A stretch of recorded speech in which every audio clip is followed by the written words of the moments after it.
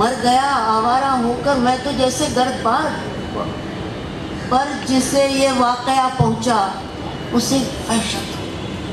اب یہ کوئی کہے گا، یہ آج کل ہے، یہ جو ہم دیکھ رہے ہیں اپنے شہروں میں دیکھ رہے ہیں، اپنے گھروں میں دیکھ رہے ہیں، یہ 200 برس پہلے شاعر یہ بات لکھ رہے ہیں۔ پھر آئیے نظم کی طرف، تو میں تو نذیر اکبر آبادی کو پڑھ پڑھ کے حیران ہوں کہ بھائی اس سے زیادہ تو جدید نظم کسی نے کہی نہیں، اس نے تو کوئی ماحول چھوڑا ہی نہیں۔ ہولی پہ، کرشن جی پہ، مطلب یہ کہ دسہرے پہ، عید پہ، بقرعید پہ، برسات پہ، یہ کیا کہہ دیا اس نے، کیا نہیں کہہ دیا۔ تو بھائی دونوں چیزیں اپنی اپنی جگہ اہم ہیں، مگر یہاں میں نعمان سے متفق ہوں کہ شاعری کا جو کسوٹی ہے اور جو امتحان ہے وہ غزل وہ غزل ہے۔ جی جی اچھا نئی نظم جدید نظم نہیں نہیں بالکل قبول کرتے ہیں سب دل و جان سے، آپ کو بھی قبول کرتے ہیں، آپ کی میں شاعری قبول کرنے کے لیے تیار نہیں آپ آپ نبی قبول کریں، آپ تو آپ قبول کرتے ہیں۔ اچھا مجھے یہ بتائیے، ایک بات میں آپ سے پوچھنا چاہتا ہوں، اور ایک اور پہلو میں نکالنا چاہوں تاریخی، اور وہ یہ ہے کہ کبھی کبھی کچھ لوگوں نے آپ لوگوں پر یہ اعتراض کیا کہ آپ لوگوں کی ایک ٹاپیکیلٹی آ گئی ہے، حالت حاضرہ اور واقعات نظم ہو رہے ہیں، شاعری نہیں ہو رہی بلکہ منظومات لکھی جا رہی ہیں۔ ایک واقعہ ہوا نظم کر دیا، چوں کا تو نظم کر دیا۔ ظاہر ہے کہ اس میں آپ کا فن تو نمایاں ہے، لیکن اس میں ایک ٹاپیکیلٹی یعنی کہ اس میں پائیداری نہیں ہے ان کے موضوعات میں، اس کا کیا جواب ہے؟ دیکھیے سوات کے اوپر بہت نظمیں لکھی گئی ہیں، جو پشاور کا واقعہ ہے اس میں بہت نظمیں لکھی گئی، غزلیں بھی لکھی گئی، لیکن مسئلہ یہ ہے کہ یہ کچھ افسانے ہیں۔ اب اگر کربلا کے سانے پہ سب کچھ لکھا گیا اور اس کے بعد کچھ چیزیں زندہ ہیں اور کچھ چیزیں زندہ نہیں ہیں، تو اس کا مطلب یہ کہ پشاور کے سانے پہ جو کچھ لکھا گیا اس میں سے جو اچھی چیزیں ہیں وہ زندہ رہیں گی، جو چیزیں کراچی کے جو کچھ کراچی میں ہوا ہے اس پہ ناول بھی لکھے گئے ہیں، نظمیں بھی لکھی گئی ہیں۔ فہمیدہ کی کہانی جو ہے وہ ناولوں سے سب سے اچھی ہے، اور نظم جو ہے اس میں بھی وہ سب سے ذیشان ساحل کی ساری نظمیں جو کراچی سے متعلق ہیں وہ اتنی بڑی نظمیں ہیں کہ اس کا مقابلہ آپ نہیں کر سکتے کسی کے ساتھ۔ تو آپ غزل کے ساتھ میں مقابلہ کرنے کے لیے نہیں بیٹھی، میں یہ نہیں کہہ رہی کہ غزل کوئی چھوٹی سی ہے۔ میں اس وقت ہمارے پاس موضوع جو ہے وہ جدید نظم ہے، تو آپ غزل کی طرف اس کو نہ موڑیے، غزل پہ ہم الگ بات کر لیں گے، سنا بھی دوں گی غزل، لیکن اس وقت جدید نظم کے اوپر بات کیجیے۔ جدید نظم کی اہمیت، جدید نظم کی ضرورت، جدید نظم کی یعنی جو مقبولیت ہے اس سے انکار کوئی نہیں کر سکتا جی، کیونکہ دیکھیے چینجز آتے ہیں، لوگوں میں تبدیلیاں آتی ہیں، مذاق بدل جاتے ہیں، رجحان بدل جاتے ہیں، تو وہ تو آنا ہے۔ جی بالکل۔ ایک بات میں عرض کر دوں کہ جو اعلان کیا گیا تھا اس میں جدید کا لفظ نہیں ہے، اردو نظم کی روایت یہ ٹاپک تھا، لیکن ہم تو اس پس منظر کی بات کر رہے ہیں جس سے وہ بھرا ہے، وہ اس پس منظر سے اس کے تعلق کی بات کر رہے ہیں، تو اس کو تو ہم مزید آگے تو آپ تو بیٹھی ہیں، تو اسی لیے آپ بیٹھے ہیں کہ آپ اس کے آگے ہیں، اور مگر یہ کہ اب بھی نظمیں آپ کہہ رہی اور ویسے ہیں بھی تو اس جی۔ سے بحث میں جیتنا بہت مشکل ہے۔ اچھا ایک تاریخی بات یہ ہے کہ ذرا شرر کے یہاں اس قدر خوبصورت چیزیں ہیں عبدالحلیم شرر کے یہاں، اور میں نے کچھ چیزیں ان کی جب دیکھی بہت پہلے تو مجھے گمان نہیں ہوا کہ وہ موضوع اس میں سارے موضوع ہیں۔ میں ایک چیزیں پڑھتا ہوں وہ بہت ہی مختصر، آپ لوگوں کو بور کرنا بالکل مقصود نہیں ہے، کہ جیسے ہے کہ یوں پڑھا میں نے کہ اے سمندر میرے دل کی طرح تجھ میں بھی جوش کس لیے پیدا ہوا ہے، یہ دیوانگی منہ میں کف کیوں بھراتا ہے تیرے، کیا کسی عارض گلگوں کا دیوانہ ہے تو بھی سچ بتا۔ اور پھر کہا کہ عشق پراندو عشق ظلم سے تیرے بچا ہے کوئی بھی، کوثر سے بہ رہی آنسوؤں کی ندیاں۔ بالکل مجھے اندازہ نہیں ہوا کہ یہ سارے مصرے موضوع ہیں۔ اب میں پڑھتا ہوں اس کو موضوع کر کے کہ اے سمندر میرے دل کی طرح تجھ میں بھی یہ جوش ہے، اے سمندر میرے دل کی طرح تجھ میں بھی یہ جوش کس لیے پیدا ہوا ہے، یہ دیوانگی کیوں منہ میں کف کیوں بھراتا ہے تیرے، کیا کسی عارض گلگوں کا دیوانہ ہے تو بھی سچ بتا۔ کیا کسی عارض گفتگو کا دیوانہ ہے تو ہی سچ بتا عشق پرندوہ عشق ظلم سے تیرے بچا ہے کوئی تھی کوثار سے بہہ رہی ہیں آنسوؤں کی ندیاں. کیسا مثال, کوثار سے بہہ رہی ہیں آنسوؤں کی ندیاں اور آندھیاں خاک اڑاتی پھر رہی ہیں اور تو اے آسماں ماتمی پوشاک پہنے ہیں خود اپنے سوگ میں. بالکل جس طرح انہوں نے لکھا ہے بالکل لگتا ہے کہ نثر ہے. اور یہ کام میں نے آپ لوگ جانتے ہیں کہ میں نے حلاج کا جو ترجمہ کیا اس میں یہی کام میں نے کیا کہ اس کی دوبارہ سے پارہ سازی کر کے اس کو منظوم کر دیا, تو یوں ٹیکسٹ ایسے بھی بن جاتی ہے. تو آپ کی جو نثری نظمیں ہیں میں کہنا چاہ رہا تھا کہ اس میں بھی تو ایک آہنگ ہے اور کمال کا آہنگ ہے. تو ایسا نہیں ہے کہ سپاٹ ہیں, سپاٹ تو نہیں ہے نا, تو شاعری تو وہ بھی ہے نا, تو وہ اس سے تو ہم آپ شاعری کی صنف سے علیحدہ نہیں کر سکتے. جی لوگوں نے لکھا محنت سے لکھا ہے, لیکن ہم نظم میں ہم اپنے زمانے میں اب چاہے کشور اس سے متفق ہو یا نعمان نہ ہو, میں تو نظم کا جو مطلب ہے اقبال کو چھوڑنے کے بعد ہمارے اپنے زمانے میں مطلب یہ ہے کہ میں تو راشد کو بہت بڑا مانتی ہوں, بہت بڑا مانتی ہوں. انہوں نے ہمیں نظم کے وہ پہلو ہماری آنکھوں کے سامنے وہ لے آئے جو ہم سوچ نہیں سکتے تھے. اس میں دو باتیں تھیں نعمان. ان کا ایک تو قرآن کا مطالعہ بہت وسیع تھا, تمام تشبیہیں استعارے ایک دفعہ آپ دیکھیے تو وہاں سے لیے گئے ہیں. پھر انہوں نے یہ نہیں کیا کہ آزاد لکھا ہے, اس میں بہرے ہیں, عربی بہرے ہیں, بہت جو ہیں وہ ردم ہے اس میں, لیکن وہ ہماری بہروں سے علیحدہ ہے. فارسی ان کی رہے بھی, وہاں پوسٹنگ بھی رہی, انہوں نے پڑھی بھی, تو یہ سب چیزیں مل جاتی ہیں جب, تو پھر شاعری تو جگمگائے گی. جب آپ عربی سے بھی واقف ہو, فارسی سے بھی ہو, انگریزی سے بھی ہو, اردو بھی ہو. ہمارے یہاں 3-4 شاعر ایسے گزرے, ایک راشد ہیں, ایک فیض ہیں, ایک فراق ہیں, اور پھر ان میں اقبال بھی ہیں کہ جن کو زبانوں پہ عبور تھا. وہ دیکھیے ان کی شاعری کہاں سے کہاں. لازم کی آپ بات کرتے ہیں, حسن قوزاگر کو دنیا بھلا نہیں سکتی. 100 برس گزر جائیں گے وہ نظم وہیں کی وہیں کھڑی. سور اسرافیل جو آوازوں کا دیوتا سمجھا جاتا ہے, جو قیامت کے دن سور پھونکے, مرگ اسرافیل ان کی نظم.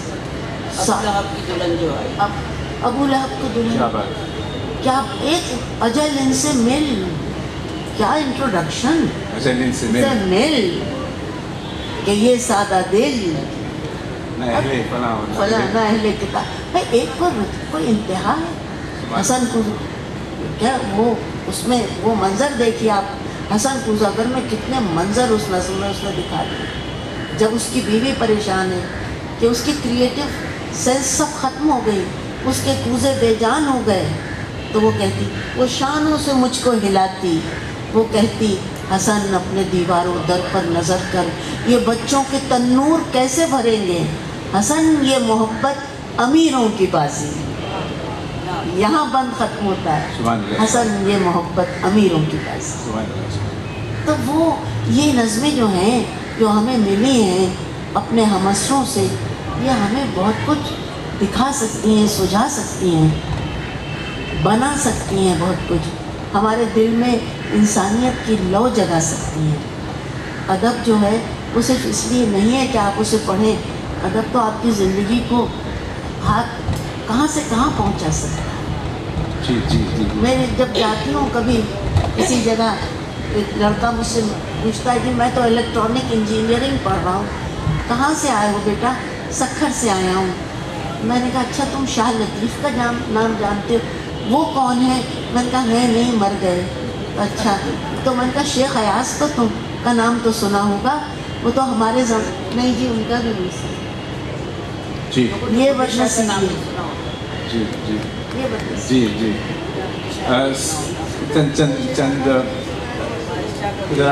چند سے آپ نے یاد دلا دیے, صرف چند سے.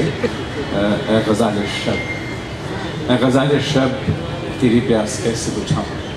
راشد صاحب, غزال شب تیری پیاس کیسے بجھاؤں میں, کہ دکھاؤں میں وہ سراب جو میری جان ہے. وہ سراب ساحر خوف ہے جو سحر سے شام کے رہ گزر میں فریب رہ سادہ ہے. وہ سراب زادہ سراب گر کہ ہزار صورت نو بنو میں قدم قدم پہ ستاتا ہے، وہ جو غالب و ہمگیر دشت گما میں ہے، وہ جو غالب و ہمگیر دشت گما میں ہے، پھر کیا میرے تن بدن میں سما گیا، میرے ہست پہ چھا گیا اے غزال شب۔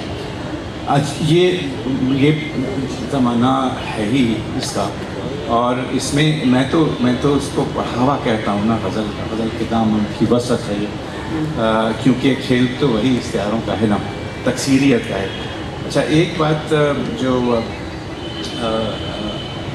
مجھے آپ سے پوچھنا تھی، اور وہ یہ ہے کہ آپ کے خیال میں نثری نظم کامیاب ہوئی اردو میں؟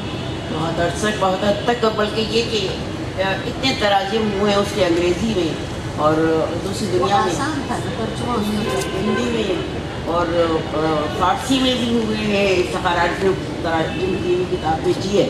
اور اس طریقے سے اصل میں بات یہ ہے، جیسے ذرا آپا نے کہا تھا کہ وہ شعر یا جو فیصلہ کہا کرتے کہ شعر یا تو ہوتا ہے یا نہیں ہوتا، شعر نظم یا تو ہوتی ہے یا نہیں ہوتی۔ اچھی نظم ہوگی تو وہ نثری نظم ہو، چاہے بہر والی نظم ہو، چاہے غزل اچھی ہو، تو وہ اس کو آپ آگے لے جاتے ہیں۔ لیکن اگر وہ آپ کے قابو میں ہی نہیں آیا ہوا تو آپ وہ منہ پھیر کے چلے جاؤ۔ اب یہاں تم برا مت ماننا، میں قصہ سنائی ہوں۔ میں نے ایک دن فیصلہ سے پوچھا ہمت کر کے، میں نے کہا فیصلہ آپ نے نثری نظم کیوں نہیں کی؟ سگریٹ پی رہے تھے، ان کا ہم سے آتی نہیں، ہم سے آتی ہم سے آتی ہاں، انہوں نے یہی کہا تھا، ہم سے نہیں آیا، ہم نہیں ایسے لکھ سکتے۔ ہم سے آتی نہیں۔ ہاں، انہوں نے کہا تھا ہم نہیں ایسے انہوں لکھ نے سکتے۔ اس کی شخصیت کو تسلیم کیا، اپنی مجبوری ظاہر کر دی کہ ہم سے خارج۔ اچھا ایک بہت دلچسپ بات آپ نے کہی کہ ان میں سے بہت سے لوگ زبانوں سے واقف تھے نا، اور میرا جی سنسکرت انڈک لینگویجز صاحب عربی جانتے تھے، فارسی جانتے تھے، اور راشد صاحب کی گرفت تو بہت مضبوط تھی۔ اور میں محسوس کرتا ہوں کہ فیض صاحب کے یہاں بہت استفادہ ہے عربی سے، بہت استفادہ ہے، اس لیے کہ کہیں ان کے یہاں اکثر ایسا ہوتا ہے کہ جیسے ناؤنس ہیں، اسما ہیں، بغیر ورب کے اسما آتے چلے جاتے ہیں، رہ گزر، سائے، شجر، منزل و در، خلق باں، کہیں ورب نہیں ہے نا، کہیں سارے ناؤنس ہیں، رہ گزر، سائے، شجر، منزل و در، خلق بام، بام پر سینہ مہتا کھلا آہستہ، حلقہ بام تلے سایوں کا ٹھہرا ہوا نیل کی جھیل میں چپکے سے تیرا کسی پردے کا خبا ہے نا۔ اچھا اب دیکھیے، آپ جو بات کہتے ہیں کہ ختم کرتے نظمیں، ایسا کمال ہے کہ، اور ایسی وہ بازگشت میں سنتا ہوں دن رات کہ یہ دھوپ کنارہ شام ڈھلے، ملتے ہیں دونوں وقت جہاں، جو رات نہ دن، جو آج نہ کل، پل بھر کو عمر، پل بھر میں دھواں، اس دھوپ کنارے پل دو پر ہونٹوں کی لپک، باہوں کی کھنک، یہ میل ہمارا جھوٹ نہ سچ۔ پھر کہا کہ جب تیری سمندر آنکھوں میں اس شام کا سورج ڈوبے گا، سکھ سوئیں گے گھر دروازے، اور راہی اپنی راہ لے گا۔ یہ اور راہی اپنی راہ لے، کیسے ختم کیے ہیں، اور راہی اپنی راہ لے، اب یہاں کوئی نہیں آئے گا۔ اچھا ذرا اب وہ بہت فرمائش ہو رہی ہے کہ آپ کے ہوتے ہوئے یہ ہو نہیں سکتا کہ آپ نظم نہ سنی چاہیں، یہ مشاعرہ نہیں ہے، میں مگر وہ مشاعرے وہ ایک تبرک آپ ان لوگوں سے پوچھیں، میں یہی بات چاہیں، میں تو یہ حاکم ہوں۔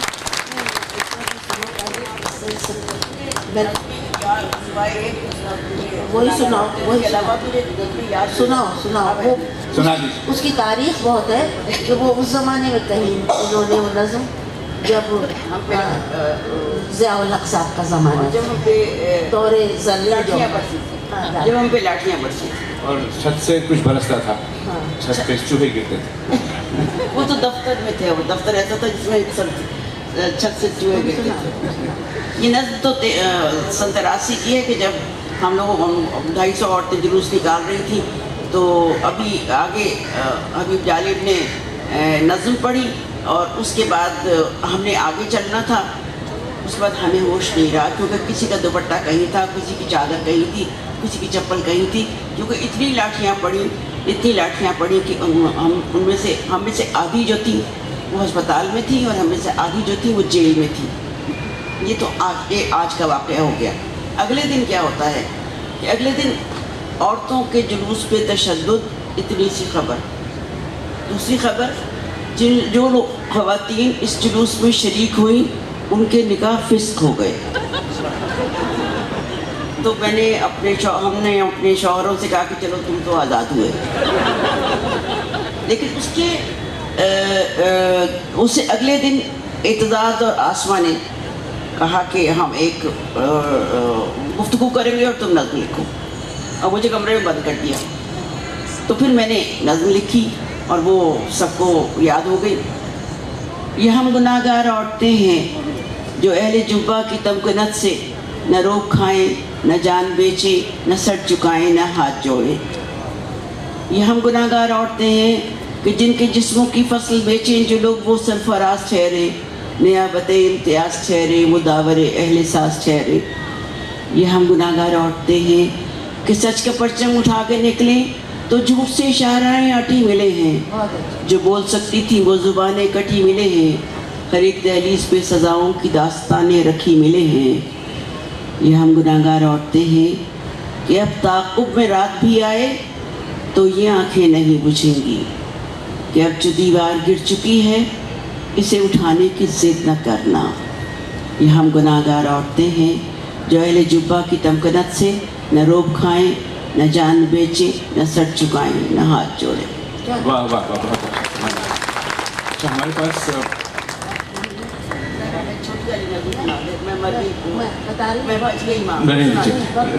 جی آپ ہمارے پاس 10 منٹ ہیں اور آپ لوگوں کے حوالے.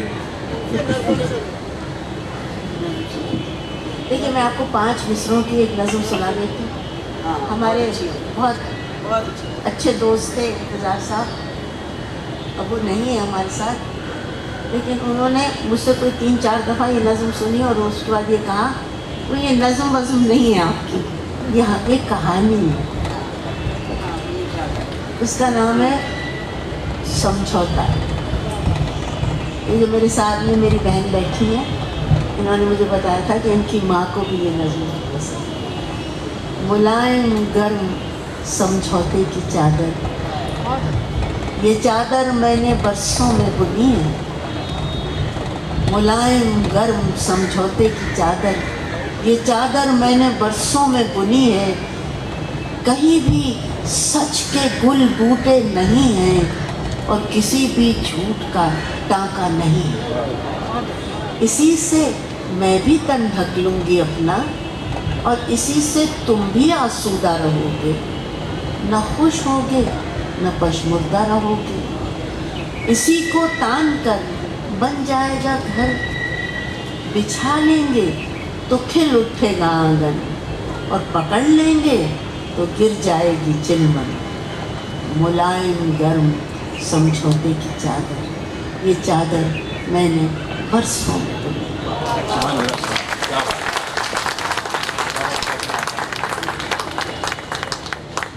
اب we have 10 minutes. اچھا، اس کے بعد یہ کہ جس نظم کا ستیہ ناش مارا ہے ISDR نے میری نظم کا، وہ سوات پہ 290 اسکول جب توڑے گئے تھے اور وہاں میں گئی تھی سوات میں، تو ایک طرف تو سب لٹکے ہوئے تھے، ایک طرف باڈیز لٹکی ہوئی تھی اور بچے کھڑے ہو کے دیکھ رہے تھے کہ یہ کیا ہو رہا ہے. میں جب لڑکیوں کے اسکول پہ گئی تو وہاں لڑکیاں اینٹیں صاف کر کے بیٹھ رہی تھی کچھ، اور میں نے کہا کیا کرنے لگی ہو؟ کہنے لگی ہم پڑھنے لگے. تو اس وقت پھر میں نے نظم لکھی تھی، وہ جو بچیوں سے بھی ڈر گئے، وہ جو علم سے بھی گریز پا کرے ذکر رب کریم کا، وہ جو حکم دیتا ہے علم کا، کرے اس کے حکم سے ماورا یہ منا دیا. نہ کتاب ہو کسی ہاتھ میں، نہ ہی انگلیوں میں قلم رہے، کوئی نام لکھنے کی جا نہ ہو، نہ ہو رسم اس میں زنا کوئی. وہ جو بچیوں سے بھی ڈر گئے، کرے شہر شہر منا دیا کہ ہر ایک قد حیا نما کو نقاب دو، کہ ہر ایک دل کے سوال کو یہ جواب دو. نہیں چاہیے کہ یہ بچیاں اڑے طائروں کی طرح بلند، نہیں چاہیے کہ یہ بچیاں کہیں مدرسوں کہیں دفتروں کا بھی رخ کرے. کوئی شعلہ رو کوئی باصفہ ہے، کوئی تو سینے حرم ہی اس کا مقام ہے. یہی حکم ہے یہ کلام ہے. اور آخری بند جو ہم سب پہ آتا ہے، وہ جو بچوں سے بھی ڈر گئے وہ یہیں کہیں ہیں قریب میں، انہیں دیکھ لو انہیں جان لو، نہیں ان سے کچھ بھی بعید شہر زوال میں. رکھو حوصلہ، رکھو یہ یقین کہ جو بچیوں سے بھی ڈر گئے وہ ہے کتنے چھوٹے وجود میں.